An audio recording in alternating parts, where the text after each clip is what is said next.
Damn, I gotta make another video already. Because now I understand what Ron Ryland is up to here. Or at least I've convinced myself that I understand. As I said in my last video, Ron Ryland, in this clip I'm about to play, said in 1964 that he had gone to the library where the suspect had been reported to have been. And he says it as if he's in the car and as if he's taking that film we see.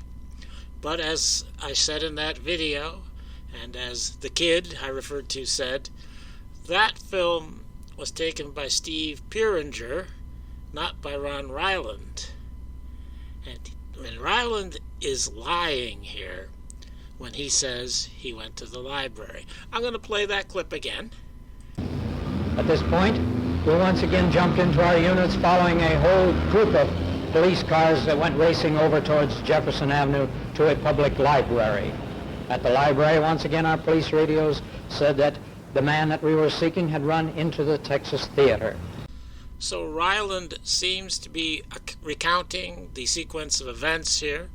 They were at that furniture warehouse, then the call came in, and they all went to the library, and then the call came in that he was at the Texas Theater, and they all went there. But he's lying about the library, and he's using Steve Pieringer's film as if it's his own in order to prove that he went to the library. But he did not go to the library. And this all has to do with faking Oswald's time of arrest. I have videos on that, but to review the time that basically there's 3 different times given for the arrest in the evidence. One time is about 1:52, and that's based upon what you can see in the radio traffic. Another time is 1:40, because that's the time that's written on the arrest report, which is 12 minutes earlier than the radio time. But another time, based upon the FBI statement of George Applin, who was a patron in the theater, you read what he says there, it's about 1:30. So we've got all the way from 1:30 to 1:52, that's 22 minutes of a range of span of time in which Oswald was arrested. But only one of these is right, and it's probably, I think Applin is probably right, it's probably a little bit after 1:30. And the time that the library event starts is at about 1:35. That matches the Applin time. That's just after 1:30 that Oswald is arrested. So what's going on here is they set off this library event so that all the police officers who are not involved in the faking of the time of arrest, all of them go to the library, so none of them are at the Texas Theater. The only officers who witness the arrest are the officers who are in on the plot. They're the ones at the Texas Theater at 1:30, 1:35, when Oswald is actually arrested, and everybody else is sent over to the library. But Ron Ryland is not at the library. At the library, once again, our police radios said that the man that we were seeking had run into the Texas Theater.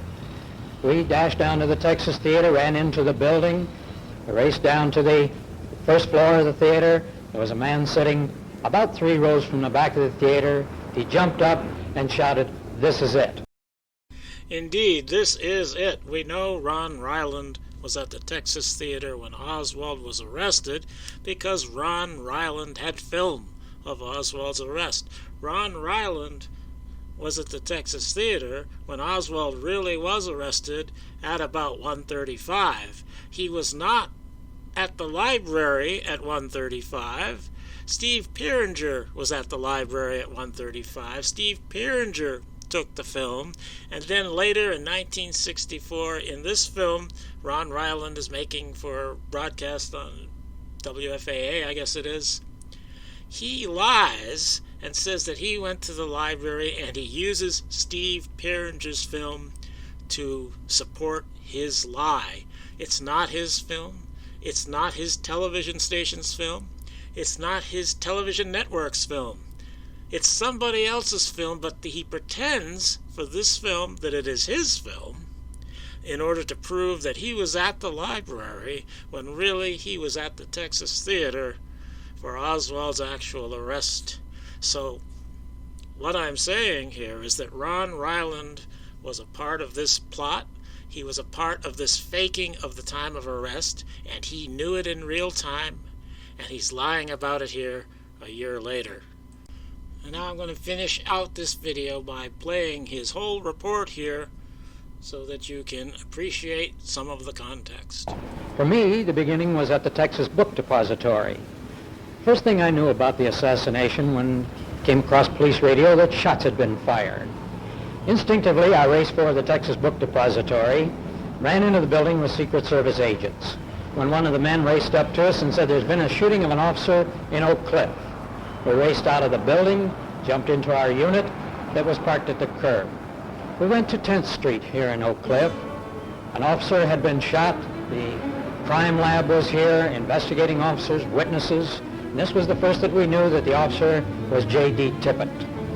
Another person ran up to us at this point and said he has run into an old building down the street, a building that was used to house antiques. Officer Hill and several others ran into the front of the building with drawn pistols. I ran around the back of the building with my camera in hopes that if they flushed this man that we were looking for, he would come out the back door right into the face of the camera.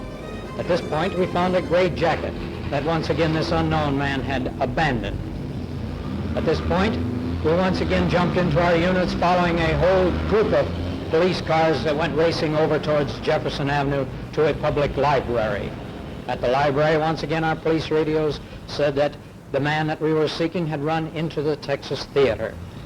We dashed down to the Texas Theater, ran into the building, raced down to the first floor of the theater. There was a man sitting about 3 rows from the back of the theater. He jumped up and shouted, "This is it."